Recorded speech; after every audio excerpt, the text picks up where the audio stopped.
Welcome back to Lego by the Book. Today I'm going to be building set 7189 and I am super excited about it. This is an awesome looking set.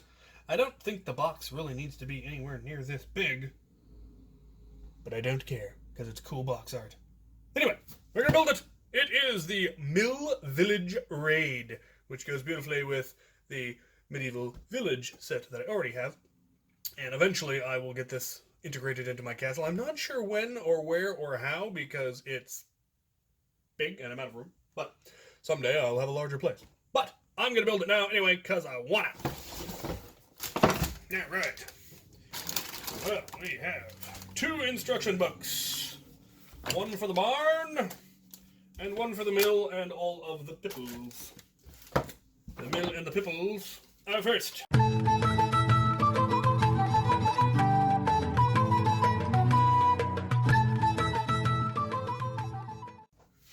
Alright, on one side we have a bunch of the Dragon Knight guys who were depicted as the villains, of course. Dark colors, dark weapons, angry faces. Lovely. And then we have the Plucky Farmers. We have a lady in her nice robes and her apron and all of that, and then a fellow with a pitchfork, and presumably their son with a pitchfork. 2 goats. I now have 4 goats. I have $120 worth of goats. It's amazing. 3 chickens and a pig. So, that's neat. There's then also a horse with blinders. Pretty cool.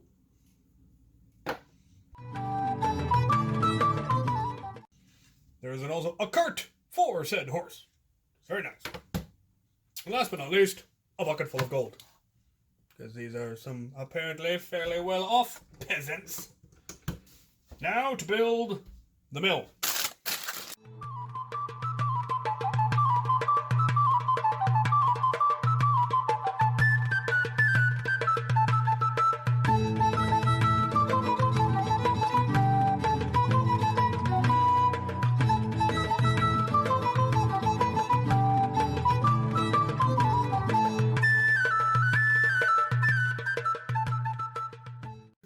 Alright. And there is the mill, and it has some fun action features. Get those straightened out. There's a handle on the back that spins the wheel, which is neat. And then there is actually a grindstone on the inside, not unlike the one in my baker's shop, that grinds. And then apparently your flour ends up in here, and you've got a little handle that dumps it out. They give you some extra bits of flour. And the usual plethora of spare parts. Alright, let's build a barn.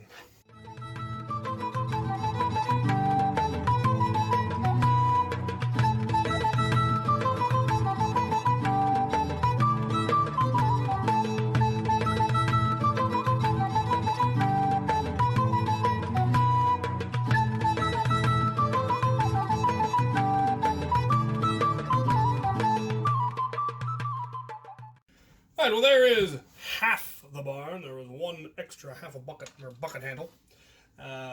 In general, I like it so far. The one thing I find weird is the odd use of regular yellow up here in the hinges of the roof, which kind of, I feel, stands out a little strangely, but we shall persevere. I may replace them with, gray or tan or something else.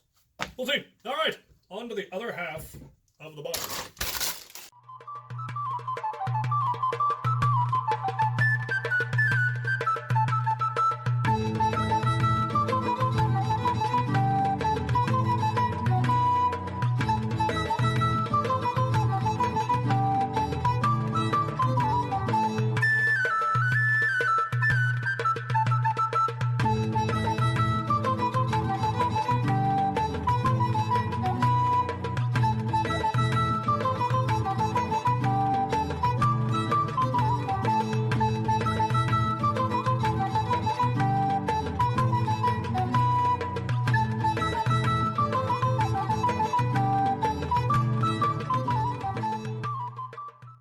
And there is the barn.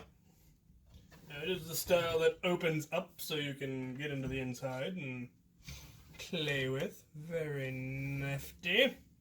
And there is one action feature, which is a trapdoor. Which I don't know if it's meant to be truly a surprise kind of trapdoor or part of the barn, but kind of the way the box art suggests, I think it's supposed to be that. It does come with a ladder, which can be used when it's open, which the barn wouldn't be. I suppose you could, you know, obviously use it back here, or up through the trapdoor. Kind of blocks the doorway, though. Plenty of parts in this set that I did not have. I did not have these particular doors. The ones that I have on my barn are the older style from the ninja, or the samurai castle line. A lot of the tan parts in here I'm pretty sure I didn't have before. I really like the way they did the little sunflower, and they disguised the hinge piece by making it look like a kind of a flower bed. But yeah, they have a little brick-built sunflower. Oh, there is another kind of an action feature, which is that if you twist the chicken, the wind vane, it raises and lowers the winch, which I think is clever. Pretty nifty.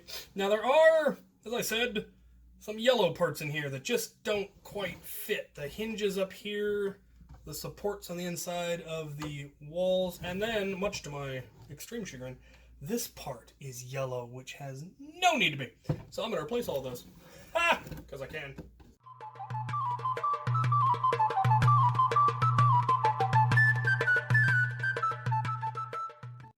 Alright. All of the extraneous bright yellow parts have been replaced by gray. And one brown one by gray, for reasons of symmetry.